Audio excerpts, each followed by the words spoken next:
السلام علیکم ورحمۃ اللہ وبرکاتہ۔ محترم سامعین اکرام، آج آپ کے ساتھ میں 3 مختلف احادیث رسول صلی اللہ علیہ وآلہ وسلم شیئر کروں گا۔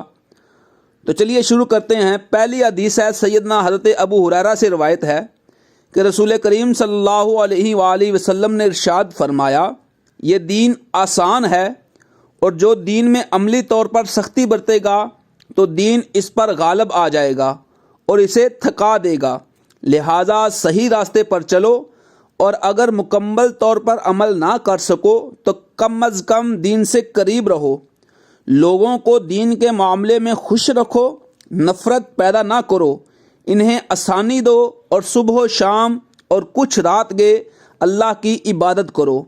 دوسری احادیث رسول صلی اللہ علیہ وآلہ وسلم ہے، سیدنا حضرت ابو ہریرہ کہتے ہیں کہ نبی کریم صلی اللہ علیہ وآلہ وسلم نے بخار کے ایک مریض کی عیادت کی۔ آپ کے ساتھ حضرت ابو ہریرہ رضی اللہ تعالی عنہ بھی تھے۔ رسول کریم صلی اللہ علیہ وآلہ وسلم نے فرمایا، خوش ہو جاؤ، اللہ تعالیٰ فرماتا ہے یہ میری آگ ہے، میں اسے اپنے مومن بندے پر اس دنیا میں اس لیے مسلط کرتا ہوں تاکہ وہ آخرت کی آگ کا بدل بن جائے۔ اور تیسری احادیث رسول صلی اللہ علیہ وآلہ وسلم ہے، سیدنا عبداللہ بن عمر رضی اللہ تعالی عنہ فرماتے ہیں کہ ایک آدمی نے رسول کریم صلی اللہ علیہ وآلہ وسلم سے پوچھا، کون سا اسلام بہتر ہے؟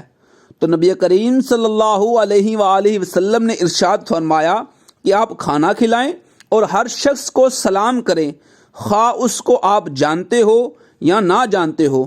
اللہ تعالیٰ ہمیں احادیث رسول سن کر اس پر عمل کرنے کی توفیق عطا فرمائے۔ السلام علیکم ورحمۃ اللہ وبرکاتہ۔